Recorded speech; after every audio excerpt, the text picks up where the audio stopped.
Have you ever wondered how the vacuum cleaner transformed our homes?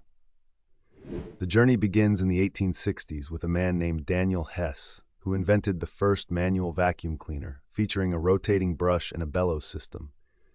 This device, however, was cumbersome and lacked the electric power we rely on today. Fast forward to 1901, when British inventor Hubert Cecil Booth created the first powered vacuum cleaner.